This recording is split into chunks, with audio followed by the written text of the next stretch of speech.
Hi friends, welcome to relax recipes.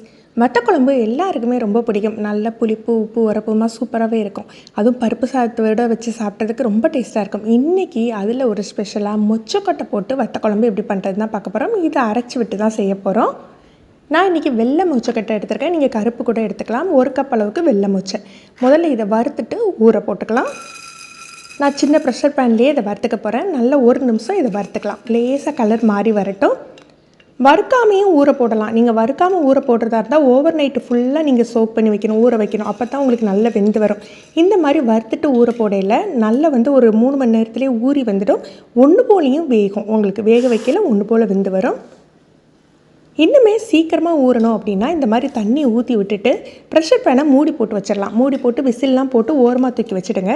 நம்ம அடுப்பில் ஏற்ற வேண்டாம். நல்லா இந்த மாதிரி டைட்டாக க்ளோஸ் பண்ணி வைக்கல சீக்கிரமாகவே நல்லா ஊறி வந்துடும்.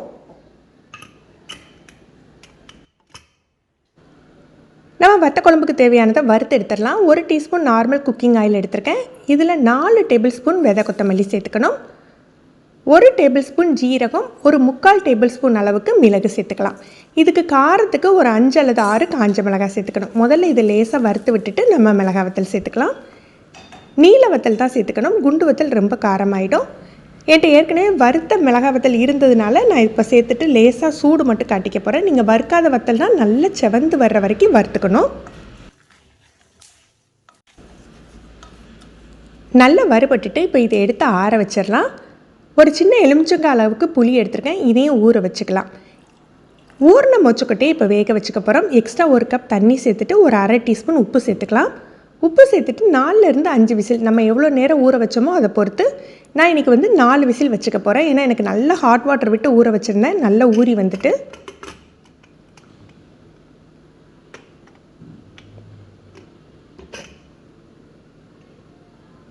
மொச்சக்கொட்டைலாம் நல்லா வெந்துட்டு அதோட பதம் பாருங்கள். வத்தக்குழம்புல மொச்சக்கொட்டை போடுறதா இருந்தால் ரொம்ப கொலைய வேக வைக்கக்கூடாது. நல்லா வெந்திருக்கணும். கையால் நம்ம அழுத்தி பாக்கில் நல்லா மசிஞ்சு வரணும். இந்த பதத்தில் இருந்தால் தான் குழம்போடு சேர்த்து கொதித்து உப்பு புளிப்பு எல்லாம் இறங்கி டேஸ்ட்டாக இருக்கும். இதை எடுத்து அப்படியே ஓரமாக வச்சிடலாம். நம்ம வறுத்த பொருட்கள் ரெடியாக இருக்குது. இதோட ஒரு 15 போல் சின்ன வெங்காயம் சேர்த்து அரைச்சிக்கணும்.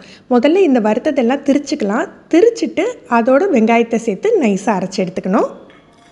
இந்த சின்ன வெங்காயம் சேர்த்து அரைக்கிறதுனால தான் இந்த அரைச்சி விட்டு வத்த குழம்பு ஒரு தனி டேஸ்ட்டாக இருக்குங்க. இந்த மாதிரி அரைச்சி விட்டு பாருங்கள் நீங்கள். இப்போ ஒரு 2 டேபிள் ஸ்பூன் அளவுக்கு நல்லெண்ணெய் சேர்த்துக்கலாம். ஒரு 10 போல் பூண்டு. நல்லெண்ணெயில் வதக்கிறதுனால இந்த மாதிரி பொங்கி தான் வரும். இதில் ஒரு 10 சின்ன வெங்காயம் சேர்த்துக்கலாம். ஒரு 2 இனுக்கு கருவேப்பிலையும் சேர்த்துக்கலாம். நீங்கள் வேணும்னா தாளிப்பை இதிலேயே சேர்த்துடலாம். நான் இந்த குழம்புக்கு தனியாக தான் தாளித்து கொட்டுவேன். நீங்கள் தாளிப்பு சேர்க்குறதா இருந்தால் கடுகு, உளுந்தம்பருப்பு, வெந்தயம் இதிலேயே சேர்த்துக்கோங்க. நல்ல பூண்டு சின்ன வெங்காயம் கோல்டன் கலர் வந்தாக்கில் நம்ம கரைச்சி வச்சுருக்க புளியை சேர்த்துக்கணும். ஒரு சின்ன எலுமிச்சப்பழ அளவுக்கு புளி ஊற வச்சுருந்தோம் இல்லையா, அதை நல்லா கரைச்சி எடுத்துகிட்டு அதை சேர்த்துக்கலாம். அதோட ஒரு 2 கப் அளவுக்கு தண்ணி, 1 டேபிள் ஸ்பூன் அளவுக்கு நான் உப்பு சேர்த்துக்கிறேன். உப்பு நீங்கள் உப்பு பார்த்துட்டு சேர்த்துக்கோங்க. ஒரு 2 டீஸ்பூன்லேருந்து 3 டீஸ்பூன் கரெக்டாக இருக்கும்.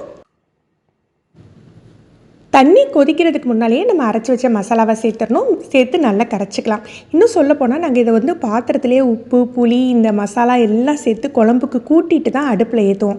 அப்படி பண்ணையில் தான் ஒன்று போல் உங்களுக்கு கரைஞ்சி மிக்ஸ் ஆகும். இதை நல்லா மிக்ஸ் பண்ணி விட்டுருங்க. உப்பு காரம் புளிப்பு எல்லாம் செக் பண்ணிக்கோங்க. எல்லாமே வத்த குழம்புக்கு தூக்கலாக இருக்கணும். உப்பு புளிப்பு எல்லாமே தூக்கலாக இருந்தால் தான் நல்லாயிருக்கும் உங்களுக்கு. இந்த மாதிரி கொதிக்க ஆரம்பித்தாக்கில் நம்ம வேக வச்சுருந்தோம் இல்லையா மொச்சக்கொட்டை, அதை சேர்த்துடலாம். ஏன்னா மொச்சக்கொட்டை ஒரு 10 நிமிஷமாவது இந்த குழம்புல வேகணும். அப்போ தான் உங்களுக்கு டேஸ்ட்டு நல்லாயிருக்கும். அந்த மொச்சக்கொட்டையோட டேஸ்ட்டுமே நல்லாயிருக்கும். இல்லாட்டி ரொம்ப ப்ளெயினாக இருக்க மாதிரி இருக்கும் உங்களுக்கு. இனி அப்படியே லோ டு மீடியம் ஃப்ளேமில் ஒரு 10லேருந்து 15 நிமிஷம் குழம்பு உங்களுக்கு எந்த கன்சிஸ்டன்சி வேணுமோ அந்தளவுக்கு கொதிக்க விட்டுறலாம். நடுவில் கிளறி விட்டுக்கோங்க.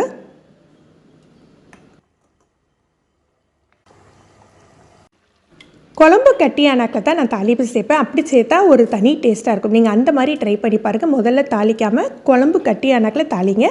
ஒரு 2 டீஸ்பூன் எண்ணெய் விட்டுட்டு கடுகு, உளுந்தம்பருப்பு, ஒரு 1/4 டீஸ்பூன் போல் வெந்தயம் சேர்த்துக்கலாம். கொஞ்சமாக கருவேப்பிலை. தாளிக்கையில் திரும்ப சின்ன வெங்காயம் சேர்க்கக்கூடாது. ஏன்னா நம்ம சின்ன வெங்காயம் அரைச்சும் போட்டிருக்கோம், நம்ம வதக்கியும் போட்டிருக்கோம். தாளிப்பில் சின்ன வெங்காயம் வேண்டாம். இது அப்படியே சேர்த்துடலாம். குழம்பு பதம் பாருங்கள், நல்ல எண்ணெய் பிரிஞ்சு தளன்னு இருக்குது. இன்னும் நம்ம தாளித்து கொட்டி அடுப்பை அணைச்சி வச்ச பிறகு இன்னும் கொஞ்சம் நேரம் கழித்து பார்த்திங்கன்னா இந்த வத்த குழம்பு நல்லாவே கட்டியாயிடும். இது இன்னுமே நீங்கள் ஒரு 2 டேபிள் ஸ்பூன் நல்லெண்ணெய் சேர்த்து கொதிக்க வச்சுக்கிட்டீங்க அப்படின்னா வெளியிலேயே 3 நாள் வச்சுக்கலாம், கெட்டே போகாது. உங்களுக்கு ஃப்ரிட்ஜுக்குள்ளே தூக்கி வைக்கணும் அப்படின்னு அவசியம் இல்லை. நல்லா கட்டியாக்கி எடுத்து வச்சிங்கன்னா வெளியிலேயே 2-3 நாளைக்கு கெட்டு போகாமல் இருக்கும். இதை சூடான பருப்பு சாதத்தோடு போட்டு சாப்பிட்டிங்கன்னா ரொம்ப டேஸ்ட்டாக இருக்குங்க. இதுக்கு சைடிஷே தேவைப்படாது. நீங்களும் இந்த ஸ்டைலில் ஒரு தடவை வத்த குழம்பு ட்ரை பண்ணி பாருங்கள். இந்த வீடியோ உங்களுக்கு பிடிச்சிருந்ததா, யூஸ்ஃபுல்லாக இருந்ததுன்னா கமெண்ட் பண்ணுங்கள், உங்கள் ஃப்ரெண்ட்ஸ் அண்ட் ஃபேமிலிக்கு ஷேர் பண்ணுங்கள். நீங்கள் ஃபஸ்ட் டைம் நம்ம சேனல் பார்க்குறீங்கன்னா ரிலாக்ஸ் ரெசிபீஸ் சப்ஸ்கிரைப் பண்ணிக்கோங்க. கீழே இருக்க பெல் பட்டனில் நீங்கள் ஆளுங்கிற ஆப்ஷன் செலக்ட் பண்ணி வச்சுக்கிட்டிங்கன்னா நம்ம சேனலில் வீடியோக்கள் போட்ட உடனே நோட்டிஃபிகேஷன் கிடைக்கும். தேங்க்யூ.